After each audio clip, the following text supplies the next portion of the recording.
everybody, welcome to my YouTube channel. My name is Bbnaija, coming to you live from the city of Abuja, Nigeria. If you're seeing this face for the first time, please subscribe. After watching this video, if you now liked, if you loved what you watched, then give me a thumbs up. Remember to turn off your notification bell so that you will get a notification whenever I make a post. So today is episode drum roll 7. Yes, so we're doing so well with this social issues, but people are not encouraging me. People are not giving me the encouragement. The views I'm getting from social issues are not very encouraging. Don't people like it? Is there anything people want me to do that I'm not doing? Just come to me. Okay, if you don't want to come to the comment section, you can just DM me, send me a message on any of my social media handle, and I will reply you. If there's anything you want me to do, I'm here for you guys. So just tell me what you want me to do and I'll do it, because these views I'm getting ain't encouraging at all.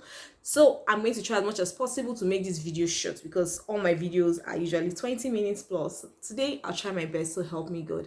So the first issue I'll be talking about is not a so good news. It's about the rape cases that went on last week. Last week we just saw so many people coming up to say, oh, I was raped by this, I was raped. Even celebrities were even mentioned. Yes, the band was mentioned, and Zoro was mentioned, and Peruzzi was mentioned. These are just allegations, but people just came up and, oh, my uncle raped me, my father raped me, my this raped me. Lots and loads of accusations, rape accusations, just kept popping up left, right, centers, and all of that. And I'm now wondering what's really going on. In fact, this was not really, it's a problem, but it was not really a major problem to me compared to the rape and murder cases that we heard of last week. We had three cases to the best of my knowledge. The first was the case of Uwa, who was raped and murdered in RCC Church, I think in Asaba or thereabouts. The second case was Azizat, who was raped and murdered in University of Ibadan. This is a lady, a postgraduate student who was raped and murdered for only God knows where. Then I think on Friday or Saturday we had the case of an Edo State politician whose wife, pregnant wife, was raped and murdered in her own home, in her own house. Like whoever they were, they shot him for the husband, and when they noticed that the husband was not around, they now raped the woman, a pregnant woman for that matter, and went ahead to kill her. But my question is, this happened like May 20 and people just got to know about it. Is it that the husband did not communicate with her for days and did not notice that the wife was missing, or the wife was, I don't understand, Sha. But from what I read, it was neighbors that noticed, I have not seen this woman for a while, what happened? And then now went to her house and now discovered her, that she was dead. So my issue now is this rape and kill thing a thing now? If you remember, sometime last year there was this thing that young ladies were actually being killed in hotels. It was just like every week we kept hearing of cases of a young lady was killed in a hotel and all of that, until one guy was caught. I don't even know what happened to that guy. I don't know the case. I know the guy was arrested, apprehended. I've forgotten. Sure, nobody has heard anything about that case again. So until the guy was caught, and then we stopped hearing about that. Now, is this now a new trend again, that people are raping and killing these women? I'm trying to understand what it is. Is it a ritualist thing? You go ahead to rape somebody, you're not okay. That is even an offense that I cannot even understand. You now go ahead to kill the person. So the only thing that just coming to my mind is, I feel this is just a ritual thing. That is just what I feel. But even with that, should we continue this way? Like, what's the police really doing about this whole thing? It's really getting out of hand. How can you record 3 cases of rape and murder in 1 week in a country that is the one that was even brought to the knowledge of the public? You can imagine maybe all others that we do not know of. These ones are the ones that came to the knowledge of. 3 good cases, and I don't think anybody has been apprehended for any of this. Okay, the case of Uwa, I think they said the police has arrested someone, but I don't even know. Nobody has said anything about that case again. That's the problem I have with our law system, the law system in Nigeria, that people are arrested and after that you just hear, oh, they'll be charged to court. We don't get to hear anything about them again. That's the same thing that happened to that Port Harcourt lady that was murdered and then the guy was caught. I don't know. I've not heard anything in regards to him again. Whether he was charged to court, I do not know. Nobody is saying anything about it. You find out that most times all these things are just being swept under the carpet, just like that. It doesn't make sense. Then I want to plead with the ladies, because from what I read, most especially on Twitter, most of these cases came up on Twitter. I realized that most people that were saying, oh, rape, rape, rape, rape, were actually people that had bad sex.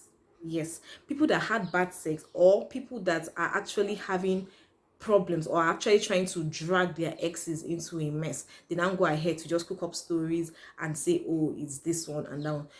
Let's see, ladies, let us differentiate between rape and you having bad sex and you trying to mess up your ex. There are three different things. Let's not just try and how will I put this thing now?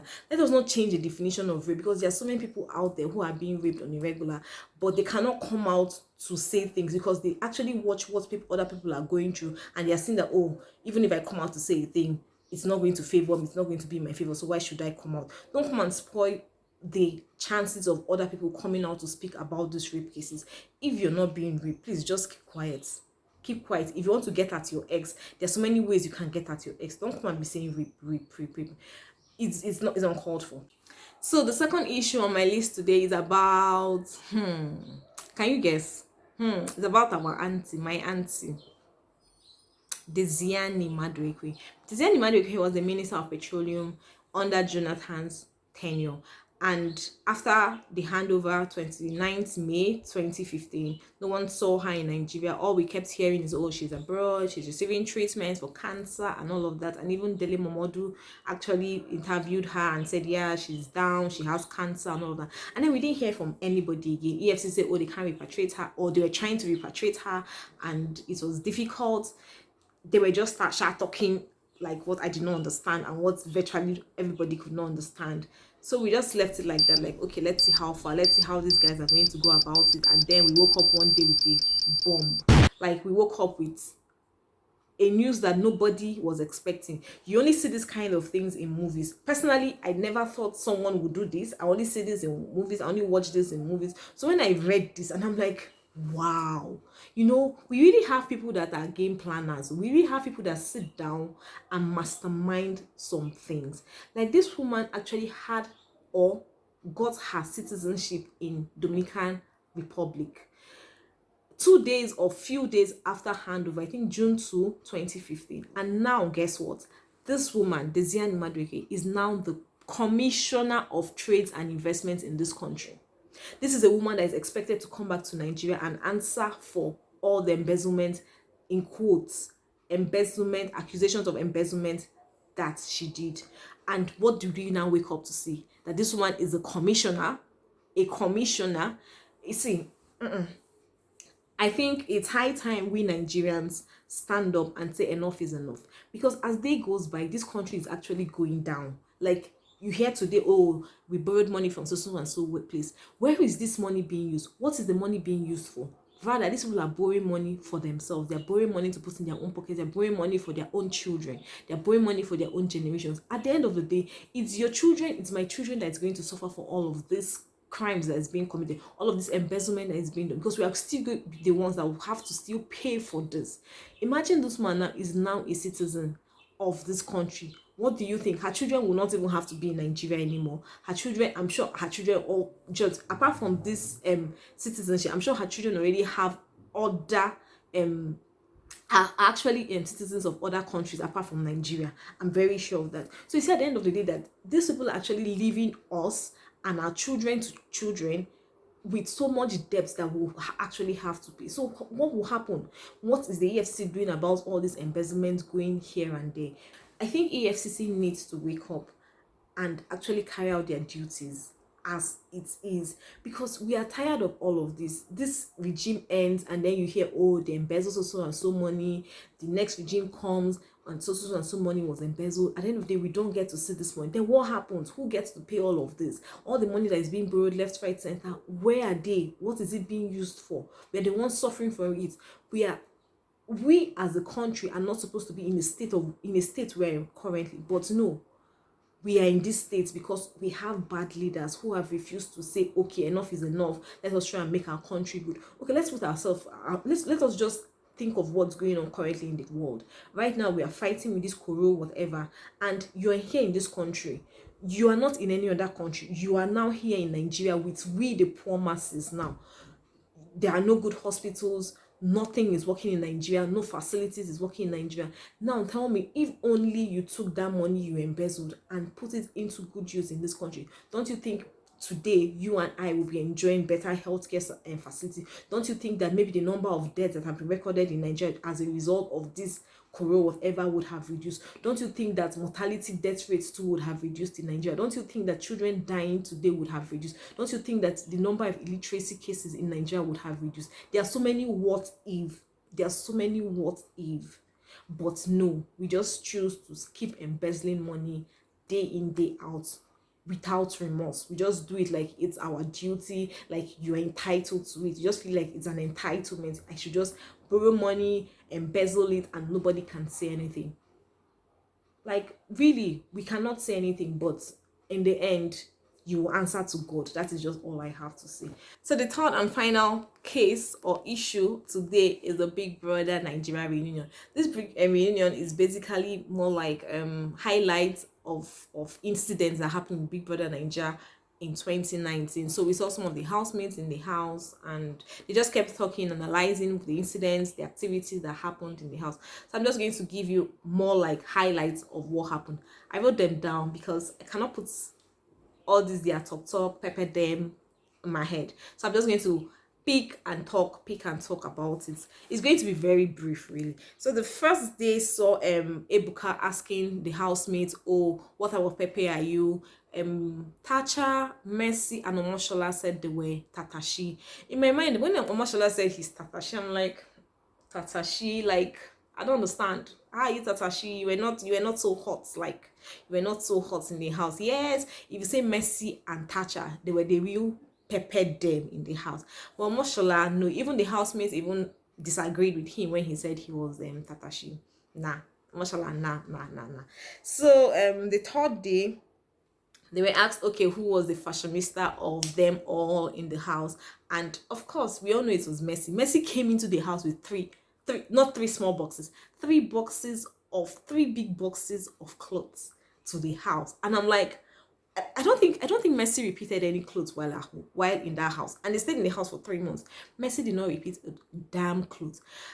And when they asked her, did she come? When Ebuka asked her, oh, did you come to the house to show off? And she was like, no, I did not come to show off. I came because this is the clothes I came with. This is the way I am, even outside of the house. I don't repeat clothes and all of that.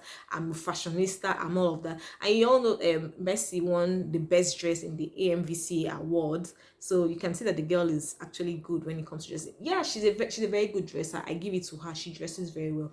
And she dresses very well. So I give it to her. She's actually a fashionista. So then they will now ask who bragged the most in the house, and people just kept calling Omoshola, Sheyi, and Tacha. And Tacha was like, no, she did not brag. She was not a bragging person. That this was just how she is. That's how she is. Just that people mistook her personality and said, oh, she was bragging and she was showing off and all of that. Then the next what again? Then they now talked about then Kimora and Tacha just kept dragging themselves, and Kim saying that Tacha was just showing off herself and how she lacked self-esteem and all of that.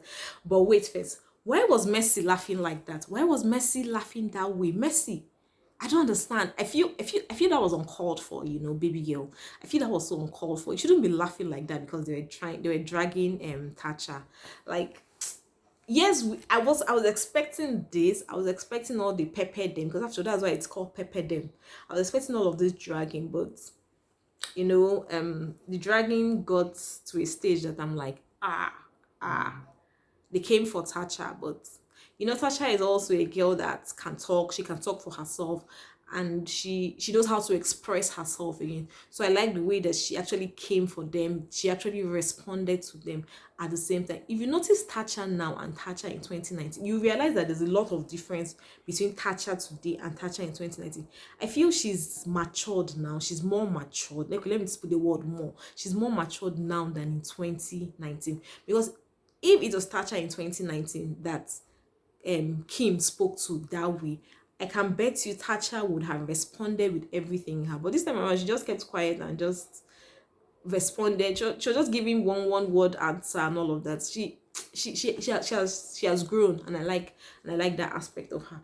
Then the fourth day was more like the argument of whether you watch the Big Brother whatever before coming to the house. I even forgot to even say, remember when before Thatcher went into the house, or when she had gotten into the house, there was a video that kept trending about Thatcher, when people said, that see Thatcher is going to Big Brother Nigeria, Instagram prostitute and all of that. I don't know whoever made that video, but now that you made that video, currently, how do you feel now that you made a video of somebody, and at the end of the day, you are now the one watching the person at home? Like, you're sitting at your own house watching the person you were trying to mock being on top of her game. I'm trying to understand what the person was actually trying to gain by doing that. So I love the way Thatcher handled everything. Even when Ebuka asked her, how do you now feel? Do you feel bad that the person that made that video and who you are? And she's like, she doesn't feel bad. After all, the person now is sitting at her home watching her grow. So most times it's not always good to give up when people are saying ill about you. Even if you've done some of the things they have accused you of doing, I feel if you've changed your ways, then just let it go. Let it go. After you're a new person, everybody has a past. Everybody has done one or two things that were wrong one time or the other. It shouldn't pull you down. Your yesterday cannot or should not dictate your today, not tomorrow. So I learned a whole lot of lessons from that Thatcher's behavior and how she actually presented herself concerning the whole situation. I like the way she handled everything. She did not allow it weigh her down, not at all. So they now, on the fourth day, were now arguing on who whether you watch the Big Brother Nigeria thing before coming to the house and all of that. And my question is, why should this even come up in the first place? You're going for a job interview, you don't know anything about this job, and you don't want to go and read about it. Are you okay like this? You go and watch it and know, okay, how should I play my game? This thing is a game at the end of the day. Bring your A game to the game so that you win. You're not coming here to count according to who even said this. You're not coming to count beans or look at the house and say, oh, this house is fine, or you're just coming to take picture and all of that. No, you're not. You're coming to either get the money or try and influence yourself or try and get a community for yourself. That is the essence of going. They're not trying to come here to tell me I did not watch it because I was coming to be myself. If you're coming to be yourself, if being yourself, will it make you win that money? If it will not make you win that money, then you watch it, you learn from what others have done, and then add one or two things to your own game, and then make yourself spark. That is the essence. That's why it's a game. That's why it's a reality show. You come and add up one or two things about yourself, and you win or you lose. But even if you're losing at this end of the day. Maybe when you come out of the house, you're not just losing all around. We all remember Sissy, yes. Sissy did not win, but today she's still very relevant. She's still relevant in the entertainment industry. So it's not just about winning sometimes. It's about coming out and still making and still being relevant in the industry. That's just it. So this is where I'm going to stop about. This is where I'm going to draw the curtain on social issues, episode 7. I know I didn't talk about so many things because I'm trying to really monitor some things on this channel. I want to actually see something about this whole thing. So see you in my video on Wednesday where I'll be talking about pricing. Yeah, I'm going to be talking about pricing on Wednesday. So if you're into business, if you want to know how to price your goods and services, then I hope to see you on Wednesday. Take care of yourself and be good. I did not ask you all. Hope you're staying safe. Please remember to wear your face mask and go with your hand sanitizers if you must go out. Have yourself a lovely day. Bye.